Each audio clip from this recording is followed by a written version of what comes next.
get to this position. Mark Donovan and his crew for allowing to have actual fans in the stadium the whole year and it being productive that way. And all the people that were involved in making that possible, starting with Clark Hunt on down for having a vision there. And so, and then listen, our fans were incredible as always. I mean, we don't have a lot of them in there, but they were extremely loud. And so we appreciate that too. Anyways, I thought it was a good team win.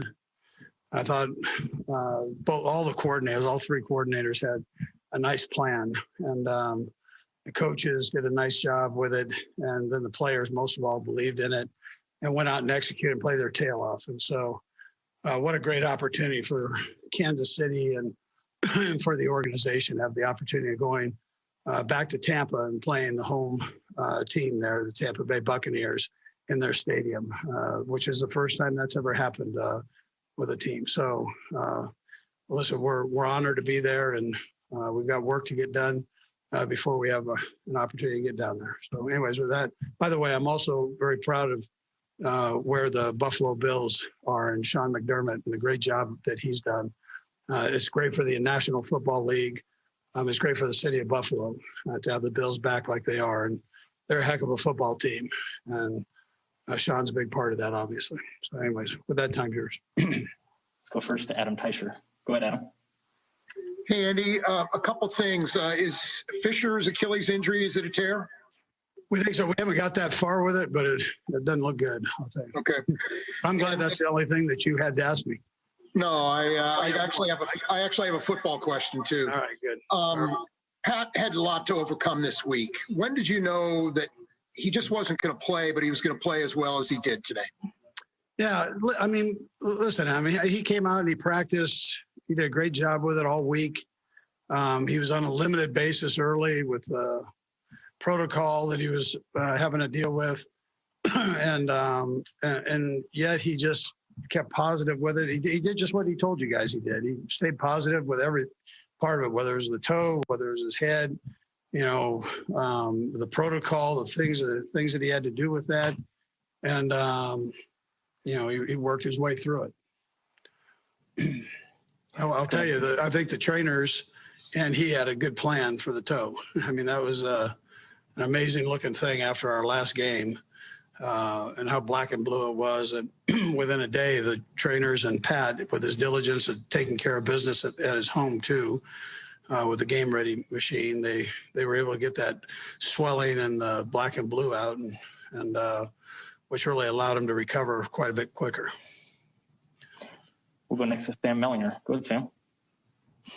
Hey, Andy. Last year you had said that you guys never really got to your ceiling. I'm just curious, as you guys go into another Super Bowl, how close do you think you guys are to sort of what you can be? Listen, I mean, we got room to get better. I mean, we could improve.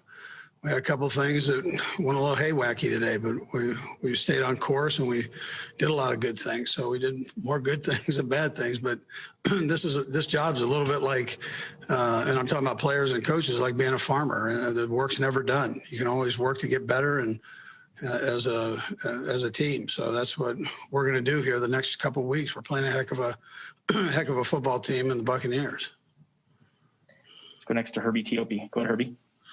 Hey, Coach, after McCole Hardman had the muffed punt, how important was it to keep him involved in the game? And what did you say to him after that?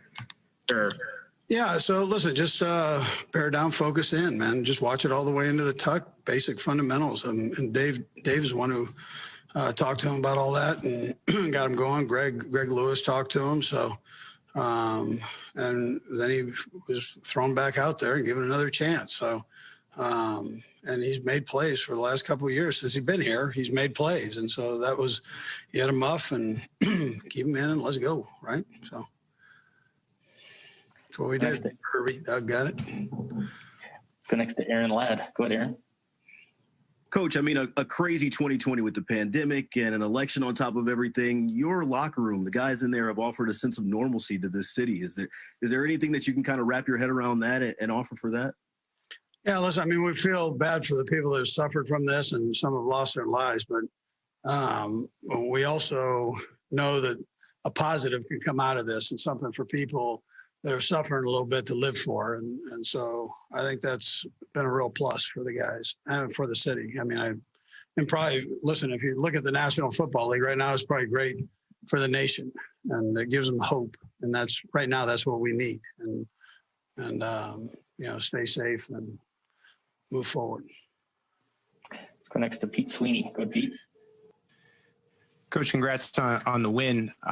If you're nitpicking the team this year a little bit, one of the problems that you guys had a lot of the time was red zone defense, and that was one of the strengths that led you to the victory tonight. Just what did you see from those guys and maybe was clicking when it got down to the red zone? Yeah, Pete, they've been like working their tail off to fix that problem, and so you know I have a chance to watch it every day, and they've gone over it and over and over it, and I think they, you know, that it's paid off for them, in particular in this game. So we got one more game to even get ourselves a little bit better at it, and that's what we'll work on. Let's go next to Jarrett Bell. Go ahead, Jarrett. How you doing, Jarrett? Hey, Andy, how's it going? Good, thank you. Congratulations. Yeah. Thank you. So you guys fell behind 9-0 today, just like in the playoffs last year, and you had a lot of, you know, close calls the second half of the season. How are you feeling about the psyche of your team, the resilience when you get into these types of situations? Yeah, listen, I think everybody knows, on our team at least, they trust that we can score quickly if needed. And I mean, you know, we always want to score. That sounds bad. I mean, but we need to do that sooner. I'm telling you that as a coach, but I think everybody has confidence that if we get behind, we've got enough power there to get it right and try to fix whatever problems we've had and put points on the board. So, you know, I'm proud of the guys for that resiliency that they have. You know, and we were able to put a couple points on the board tonight, and you know, it worked out okay. We'll go last two, Sam McDowell and then Vahe. Go ahead, Sam. Hey, Andy. All right, Sam.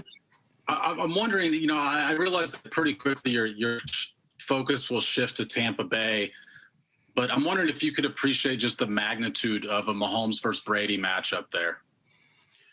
Yeah, I mean, it seems like we've had a couple of those, and every one of them is tremendous. And I wouldn't expect this to be any different. They got a tremendous team there. So, and those two have a lot of respect for each other. You remember when Tom came into the locker room after the championship game and talked to Patrick, and Patrick responded like, you know, a young guy would respond to the GOAT. And so, you know, we look forward to the opportunity to play them. And I know Pat does with Tom, and likewise Tom, I'm sure, does, you know, with Pat. So should be a heck of a football game.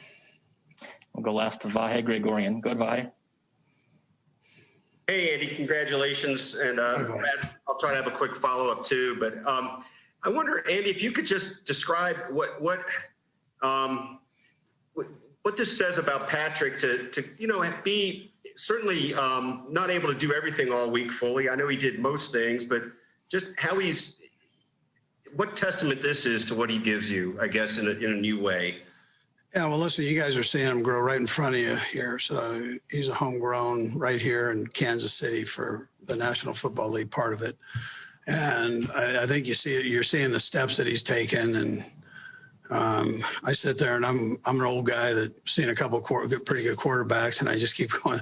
This guy seems to amaze me a little bit more every game. So I'm proud of the way he handles it most of all, though. He doesn't, you know, you guys aren't writing stories of this guy's got a big head, this and that. You know, he's showing people up, and no, he's about the team, and he's all in, and he works his tail off, and you know, he does it the right way, which is important. It's important for longevity for his career, for success for the Kansas City Chiefs, and obviously now for the Super Bowl. And then the follow-up, Andy, is just obviously you've got that other game that's going to be the signature of the season, but this was quite a feat to get back to a Super Bowl. It doesn't happen very often. Are you able to put that in perspective compared to last year? Well, I will when I get about 2 seconds to sit down.